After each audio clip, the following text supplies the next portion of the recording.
Yeah, yeah, yeah, yeah. I'm a hustler, baby. I'm a hustler, baby. I know heartbreaks, setbacks. Bitch, if I crap out and show 'em a get back. I've been through the ups and downs, you know I get around. So to me, it's all a part of the game. Make money, make money. When shit hit the fan, we'll take money. Southside. Once again, we talking that good Power Book 3, Raising Kanan, Season 3, Episode 9, entitled Home to Roost. First things first, I am your humble and most honorable host, Real. This episode is brought to you by that good Douce. That's right. That yak. No chaser. No coke. Just me and the deuce. Let's get right down to brass tacks, shall we? Somewhere in the city, Ronnie and his crew parked up, sitting in a jump-out van. Gang of cats inside, ready to jump out if they have to. Waiting on that re-up from Juliana. Now we already know that re-up ain't coming, cause Juliana done caught one to the dome and two to the tits last episode. Damn. Juliana done caught two to the tits. Courtesy of Ronnie arch enemy, Rock. Ronnie knows something off. Ronnie knows something off. But before he can piece up out of there, gets run up on by Joaquin and his crew. Ran up on Ronnie Van like a SWAT team, caught him dead to rights. They motion for Ronnie to come out, as he does. Pat Ronnie down. Joaquin tells Ronnie his business with Juliana is done, cause she's sleeping with the clown and Angelfish right about now. Tells him the only reason he ain't got a bullet to his Landcrafters like Mo Green in The Godfather is cause Snaps and Pops put that good word in for him. Says he ain't supplying heroin to South Jamaica no more. Dusts Ronnie off, tells him to have a good evening. And just as it looked like Ronnie and Kanan taking a set back, Thomas family looked like they getting set up. Got the operations running, overseen by Marvin. Got that dope up in them large monosodium glutamate containers. Hidden and tucked away in the cut. Up in all them 18 locations across the city. Moving that dope. Young, move that dope. Young, move that dope. Young, move that dope. Young, move that dope. Young, move, whipping the yam, whipping and flipping the yam. Got the cardboard sign taped on the front dashboard. Ask about our special sauce.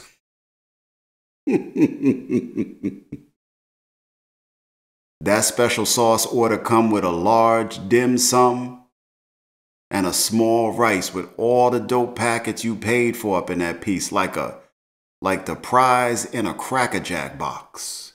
Shit was popping. Rock and Marvin got that thing running. Look like it's about to be off the hook this year. Getting mad money off the books this year. Y'all don't hear me. Lou, on the other hand, not so much. Lou just doing some running. Up in the whip, just driving around. No tune bumping. No music playing. How odd. Nothing but the sound of Captain Jack swishing around like waves in the ocean. Every time Lou tilt that bottle up. Got to a point where them waves stopped crashing. Uh-oh, time to re-up. He's swerving, side-swiping parked cars. Ooh, child. Lord knows I might have seen a night or two like that. But this is Lulu's whole life right now. This Lulu's hour, on the hour, every hour. Navigates that ship, which is his car, to Fantasy Island. That's right, that cut rate liquor store. The cut rate. Picks up a bottle, goes to pay, but can't find his wallet. Kid behind the counter ain't cutting him no slack. Ain't even really give him a chance to find it before he start talking to Lulu with that type of mouth that could really use a slap up. Lulu wasn't having none of that. Pulls out the strap, robs the man, robbed him on some old, I was gonna pay for it, but since you got so much mouth.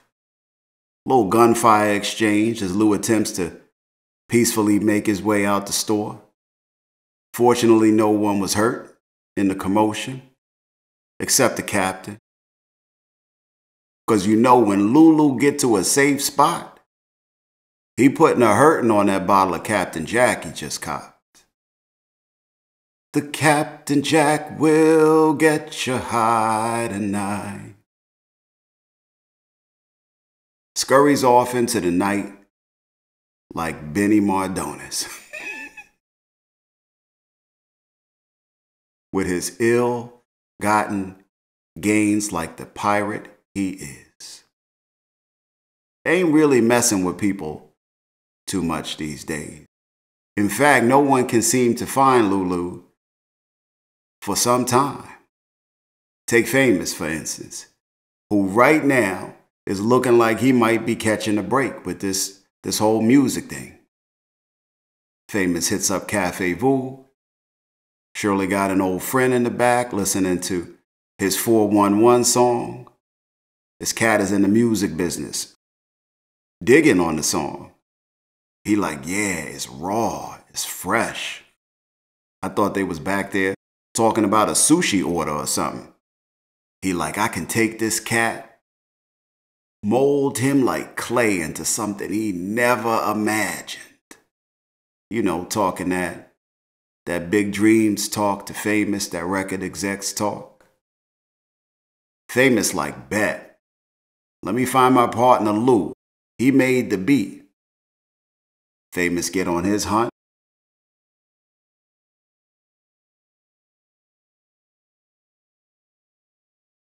But where in the world is Lulu Santiago?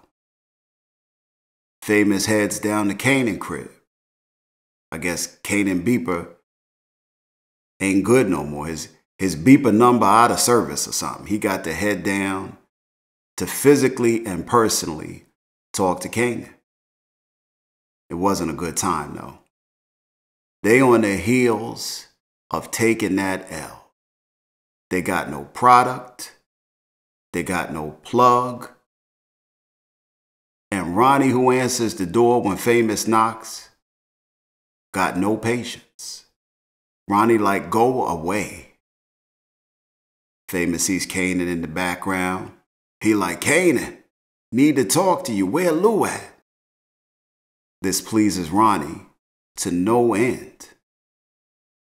Snatches Famous up, physically tosses his ass down the hall. But not before Kanan tells him that he ain't seen Lou and that Juke has her performance at the mall later today. Hope you see him there. Famous pieces up out of there. But where in the world is Lulu Santiago? Famous ain't the only one looking for Lou.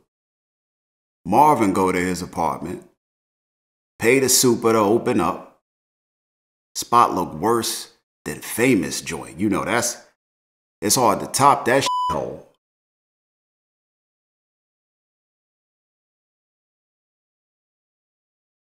The super like Lou gonna have to pay and hire a professional cleaner.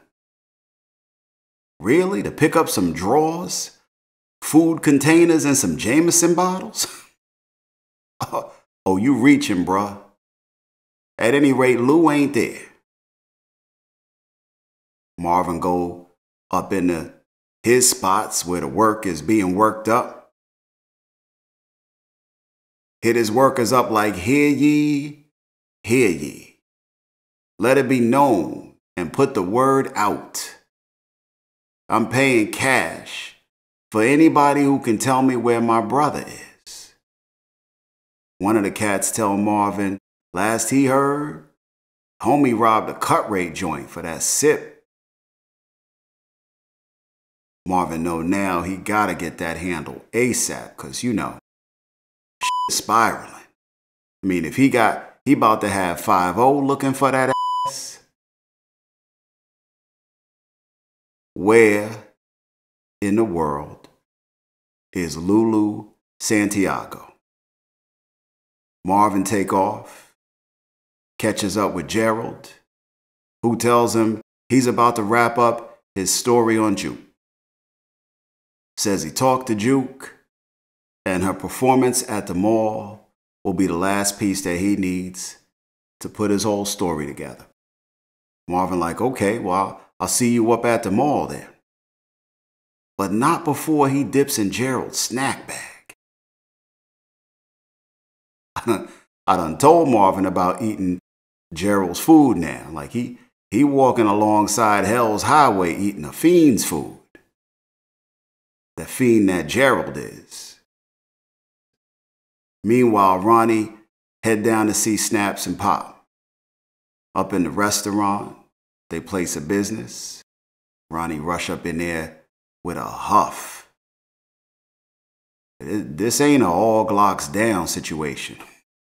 The way he rolled up in there, sorry it had to be, all Glocks was up and out on Ronnie. He's snapping at Pops. He's snapping at Snaps. He's snapping at Snaps and Pop. He's snapping at Snaps and Pop. Talking that you knew they was gonna cut me off. They like, we ain't know you was gonna be a dumbass about it. Like you fucking around with the plug cousin. Going around his back. That ain't particularly a smart thing to do. You lucky to still have sight, Urkel. Lucky he came to us first. Now sit your ass down and listen. They like, look at here, look at here. You gonna have to figure this thing out right here. You gonna have to figure this shit out. I know you want to pin the tail on this donkey known as Rock. But the last time that I checked, it was no smut on my rap. It was 5 chains on my neck. I'm sorry, it's the drink. It's always the drink. They like, last time that I checked, it wasn't Rock that took our money. It was you, player. And you f***ing with our 401k now.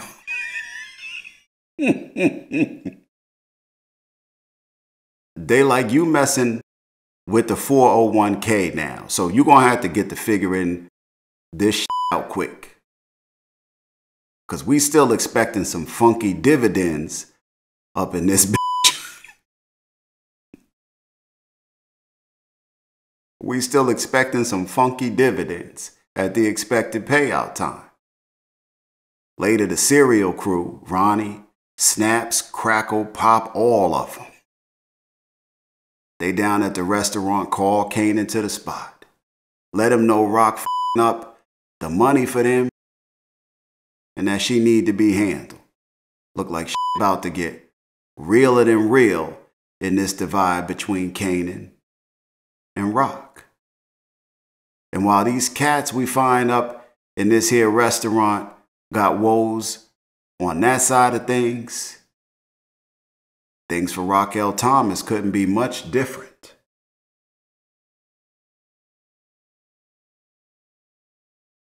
They couldn't be much different. She catching up with JUKEBOX at a local diner, chilling, stepping out, living her best life. Rock let her know she's aware of her plans to go into the army and that she supports her, whatever she chooses to do. It's a good moment for Rock, for Juke, for both of them together. It's a good moment. Eventually, it's time for Butta's Mall performance, opening up for the good Shanice. Nakia preps him for the show. Seems like they ready to roll, despite the BS of the recent past between the three of them. They piece things out, bring it in, get out on stage, and kill it. Looking like a cohesive unit. Them dance moves was coming together, movements was wavy. Put together very nicely. Doing that good 90s R&B. That young, feel-good R&B. That this ain't your mama's R&B. No. That young TLC SWV 702 young girl R&B vibe. The thing that we loved so much during that time period. That was our music. We still love it. Everybody in the audience. Famous, Marvin, Kanan, Rock. Everybody except Lulu. Nobody know where Lulu at.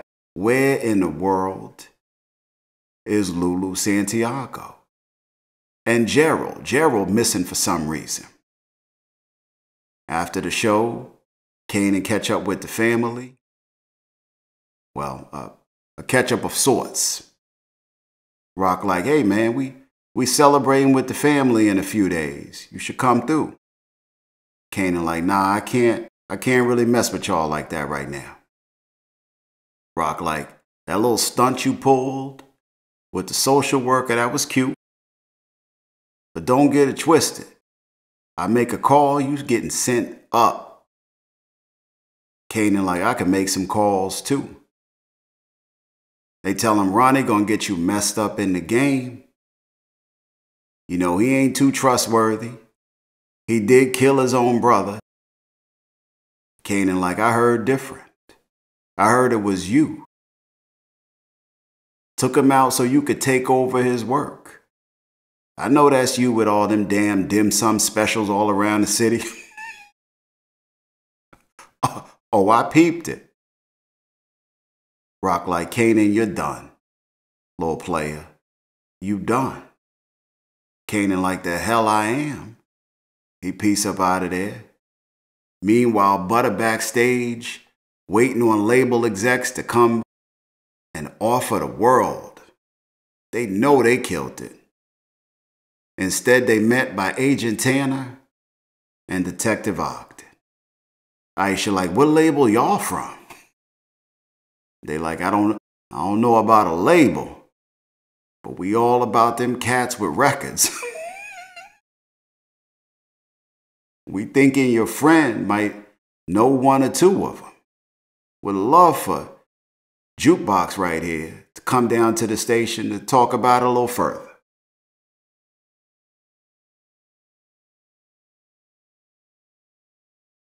This moment is over. The vibe has been deaded. A dark, dark cloud now hangs over this day. This was supposed to be a good day for BADA. Now it's clouded with some BS. They bring Juke to the station. Tana laying out all the theories about Nicole, about Marvin, asking her, what can she tell him about her dad? Asking her, what can she tell him about Detective Howard? No lawyer for Juke, but she know the drill. Juke always solid. Lets him know she don't know nothing. They ain't got nothing. Mouth staying closed. They could keep her there all night. Thanks them for screwing up her life right about now. Eventually they let Juke go. Meanwhile, as the FBI is checking on Marvin, Marvin checking on Gerald. Gets that call from G, goes down to the hospital, where he finds Gerald in the waiting room. Tears just flowing down this man's face. Marvin about to get hit with a doozy. Gerald tells him that back at Candyland, he needed a little time to take the edge off, you know, with a little arm candy. Little time for Gerald. At the same time, though, somehow he thought it was a good idea to let one of his daughters take a bath by herself. And she drowned. Now they here. The other daughter about to be taken away. And he might be leaving that piece in bracelets made of the stainless steel kind. His whole world is coming to an end in this moment. But that ain't the doozy Marvin about to get hit with. As Marvin does his best to console his friend, or this man he feels is his good friend, in this moment of self-pity and clarity on Gerald's part, tells Marvin that he, himself, Gerald, is a piece of shit. A POS, not a good dad, not a good friend.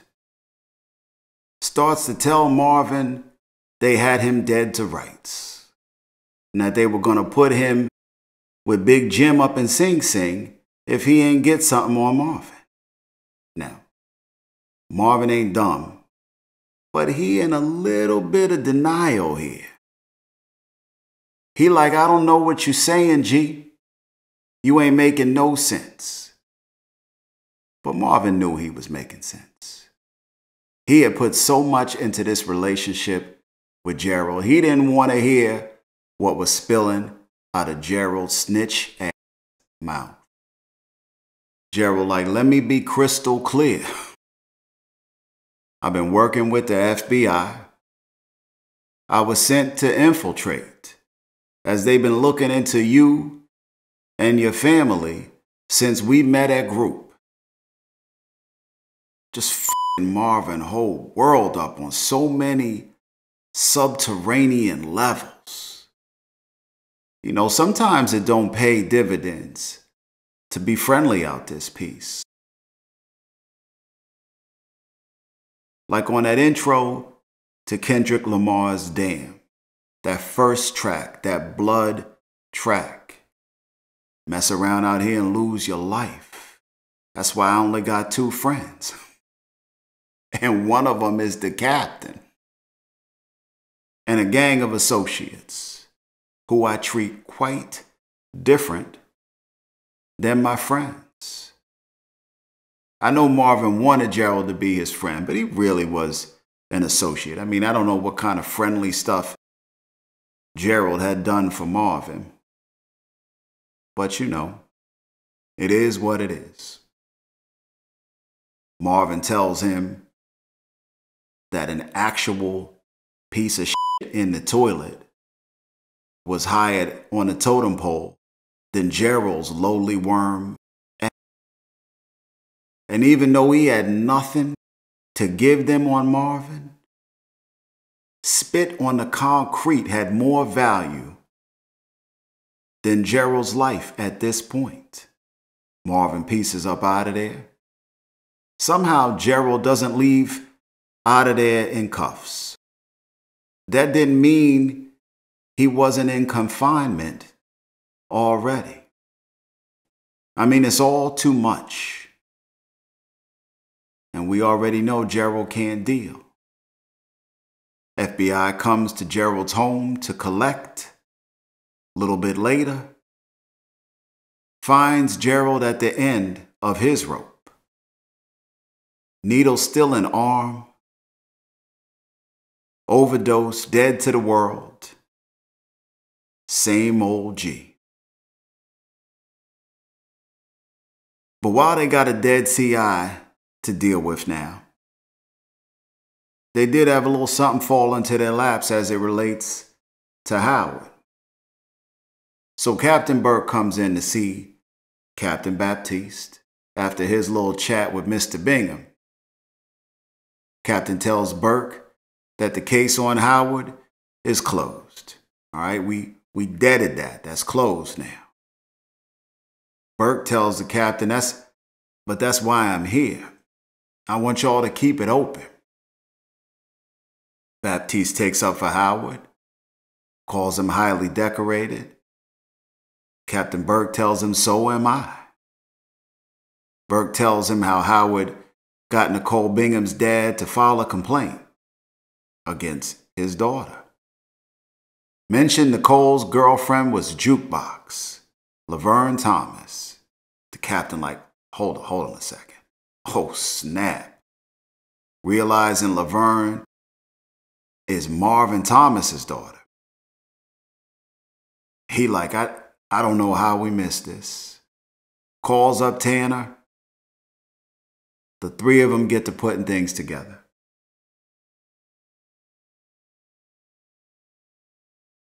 Says there appears to be some unholy trinity between Burke, Howard, and Marvin.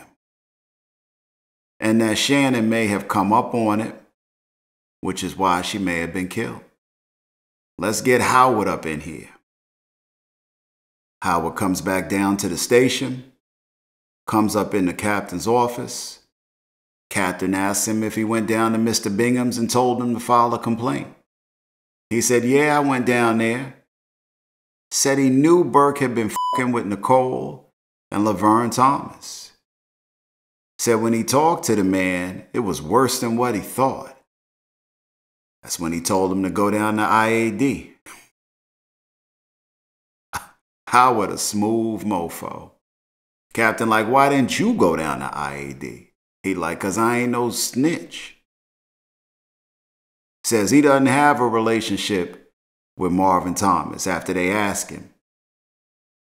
Then he checks the captain. He like, what you trying to say, Cap? That I'm in bed with drug dealers? Left him speechless for now. Howard just stay performing tasks. I mean, this man is like a task master. Telling lies. All cleanup. All defense. I mean, when you doing dirt, let's be clear. You might be on offense from time to time, but you live a life of staying on defense. If you smart, you stay with three eyes open, because there is no rest for the weary in any part of that game, in any role. But weary you will become. And it's only so long you can keep up defense, right? I mean, the best of defenses, they tire out over time. It's only so long before you get tired, before you run out of options, or before you get run up on. Before something or someone catches up with you. Now, before this interaction at the station, he had just caught up with Rock, who had asked him to help find Lou. More tasks. Told Howard it's in all their best interest to get him off these South Jamaica streets. Called Howard family. Think that hit a little spot with Howard? I mean, they didn't hug or nothing affectionate like that. But she basically let him know you part of what we doing. So in some ways, you family. It's the little things. It's always the small things that make a person feel welcome, valued. Howard felt like he was part of a team in some ways, I think, more than he does at his own job. Howard leaves up out of there, puts that word out, more tasks, more defense.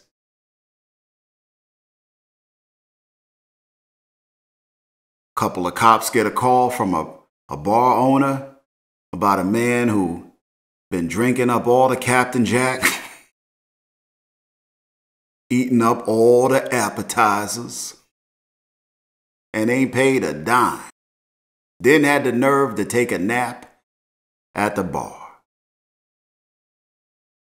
They come up to Lou, ask his name.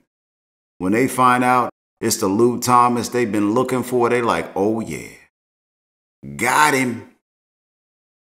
They take him to a safe house of sorts till Howard get there.